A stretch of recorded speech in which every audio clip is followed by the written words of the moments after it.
ससुराल भी बेच दे। भाभी देखो ना कितनी सुंदर चप्पलें हैं। ऐसे ही घर के बाहर तूने चप्पलों की ढेर लगा रखी है। जब भी घर में घुसो तो लगता है किसी मंदिर में आ गए। अरे पिछले महीने ही तो मेले से कितनी चप्पल ले आई थी, अब फिर से तुझे चप्पल चाहिए? महंगाई के मार से अब ना रो, चप्पल 100 की दो।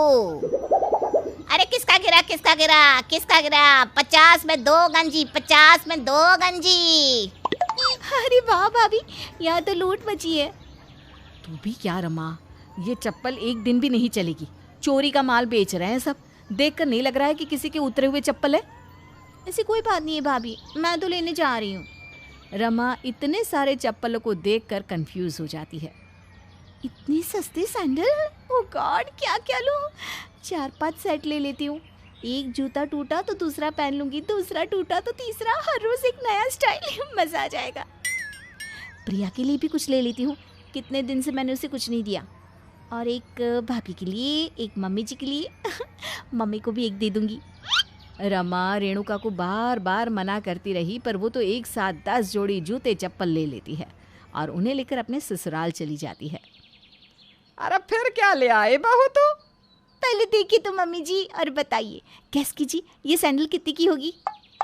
ऐसे तो 500 के कम की तो नहीं लग रही, 600 तक की हो ही जानी चाहिए थी, पर तू लाई है तो 200 के ऊपर तो नहीं होगी। ये क्या बात हुई मम्मी जी, मैं लाई तो सस्ती होगी, ऐसे तो 600 की लग रही है ना। मैं 100 में लाई। पता है 100 की मिल रही थी तो मैंने तो अच्छी खासी उठा ली। अरे पर 10 जोड़ी चप्पल कल को मुफ्त में मिलेगा तो तू क्या कचरा उठा कर ले आएगी? अब इन चप्पलों की ढेर रखेंगे कहाँ? रमा का ससुर प्रीतम चप्पलों को उठाकर देखता है। ये नहीं चलेगा, कमज़ोर है। अरे जाने के पहले मुझे बताती, मैं तुझे वो यू मार्केट के साइड भेजता, वहाँ तो 50 की चप्पल मिल रही है। ठगा कर आई है तू, मैं होता तो बढ़िया ले आता। क्या पापा जी, आप तो इसे और बढ़ावा दे रहे हो। तभी वहाँ काम वाली चंपा आ जाती है। अरे भाभी देखिए ना, आते वक्त मेरी चप्पल टूट गई। आपके पास कोई पुरानी चप्पल है क्या? आज दे दीजिए, मैं कल वापस कर दूंगी। हाँ रुक, मैं भी लाती हूँ चप्पल, तब तक तू बर्तन धो। रेणुका आगे जाकर रमा के लाए हुए चप्पलों में से एक जोड़ी चप्पल उठाकर चंपा को दे देती है। हाँ दो भाभी, आप भी कितने पुराने चप्पल पड़े थे आपके, मेरे ही नई चप्पल देनी थी क्या चंपा को? वो भी जो मुझे बहुत पसंद आई थी। कितनी मुश्किल से 20 मिनट छांटने के बाद मुझे वो चप्पल मिली। ज़्यादा दिमाग खराब होगा ना तो मैं अपनी चप्पल चंपा से वापस ले लूँगी। हे भगवान, 100 रुपये के चप्पल के लिए तू ऐसे बोल रही है जैसे मैंने उसे सोने चांदी दे दिए हो। चंपा से चप्पल मत मांग लेना बहू, तू तो खानदान की इज्जत ही मिट्टी में मिला देगी। तो उस चप्पल के बदले मुझे 100 रुपये आप दोगी भाभी। इस सब के बाद सब सोने चले जाते हैं और रमा रसोई में जाकर दोपहर के खाने की तैयारी में लग जाती है। तभी दरवाजे पर दस्तक होती है। बर्तन ले लो बर्तन, एक बड़ा पतीले के साथ छोटा पतीला मुफ्त। 7 पुश्तों तक बर्तनों में नहीं आएगा खरोच, आया तो मेरी जुबान लेना नोच। एक के साथ एक बर्तन मुफ्त, इतना अच्छा मौका फिर नहीं मिलेगा। भैया मुझे सारे बर्तन दे दो। सारे? हाँ सारे। दोपहर को जब सभी घर वाले सो रहे होते हैं, रमा बेमतलब के इतने सारे बर्तन खरीद लेती है जिनकी उसे ज़रूरत भी नहीं थी। इतने सारे बर्तनों को रखूँ कहाँ? यहाँ हॉल में ही रख देती हूँ। थोड़ी देर बाद सभी नींद से जागते हैं तो हॉल में पड़े इतने सारे बर्तनों को देखकर सर पकड़ लेते हैं। क्या मम्मी, मेरी शादी में तुम मुझे ऐसे गंदे बर्तन दोगी? मुझे नहीं चाहिए ऐसे बर्तन। अरे ना ना बेटी, मैं तो तुझे महंगी महंगी क्रॉकरी सेट दूंगी। ये बर्तन तो इतने कमज़ोर है कि दबाते ही पिचक जाए। पर इतने सारे बर्तनों को यहाँ रख कौन गया? मैं मम्मी जी, आज ना एक बर्तन वाला बर्तन बेचने आया था। पता है, आधे बर्तन खरीदे मैंने उसकी बस आधे तो मुफ्त में ही मिले। हद हो गई रमा, तुम पैसे बचाने के चक्कर में पैसों का हुलिया कर रही हो। जब देखो कुछ ना कुछ उठाकर ले आती हो जो कि कचरे के बराबर हमारे काम आता है। रेणुका ये कह ही रही होती है कि तभी वहाँ चंपा बड़बड़ाती हुई आती है। क्या भाभी, कैसी चप्पल दे दी आपने? आधे रास्ते तक पहुंची नहीं कि चप्पल टूट गई। अब इन टूटी चप्पलों का क्या करूं मैं? इन टूटे चप्पलों को मेरे सर पर मार। इस घर में सभी को अपनी मर्जी चलानी है। देख रमा, इन चप्पलों के लिए तो अपनी जान दे रही थी ना, आधे घंटे भी नहीं चलाई।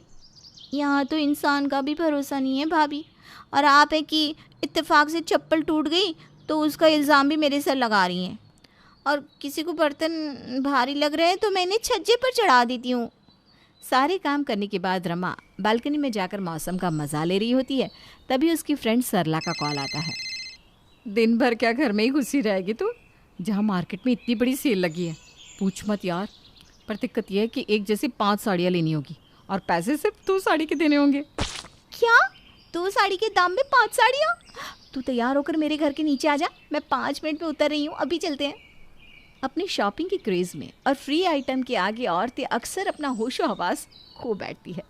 रमा को तो ऐसी भी सस्ती और फ्री की चीज़ें बड़ी पसंद थी। वो बिना कुछ सोचे समझे साड़ियाँ लेने चली जाती है, जहाँ साड़ी वाला 2 साड़ी की प्राइस को 7 साड़ियों के बराबर बताकर उसमें 3 साड़ियाँ मुफ्त देकर सभी को चूना लगा रहा था। इससे कहते हैं दिमाग, 5,000 की एक साड़ी है और हमें 10,000 में 5 साड़ी मिल गई। इससे कहते हैं मुनाफा। इतनी महंगी साड़ियाँ मैं तो नहीं ले सकती। अरे पगली, मैंने 5 साड़ियाँ ली है ना, रख ले 1 साड़ी तू भी। रमा एक जैसी 5 साड़ियाँ खरीद कर अपने ससुराल चली जाती है और किसी को इस शॉपिंग के बारे में नहीं बताती। अगली सुबह मेरी मम्मी ने ना आपके लिए एक साड़ी भिजवाई है मम्मी जी। समधन जी ने भिजवाई है? दिखाओ तो, जिंदगी में पहली बार उन्होंने कुछ भेजा है, ज़रा देखो तो। 5,000 का टैग तो लगा है, पर दिखने में बड़ी हल्की लगती है, मानो किसी ने बर्तन बेचकर साड़ी खरीदी हो। पर ठीक है, घर में पहनने के लिए तो चली ही जाएगी। इस तरह रमा उन साड़ियों को एक एक कर अपने घर में सभी को बांट देती है।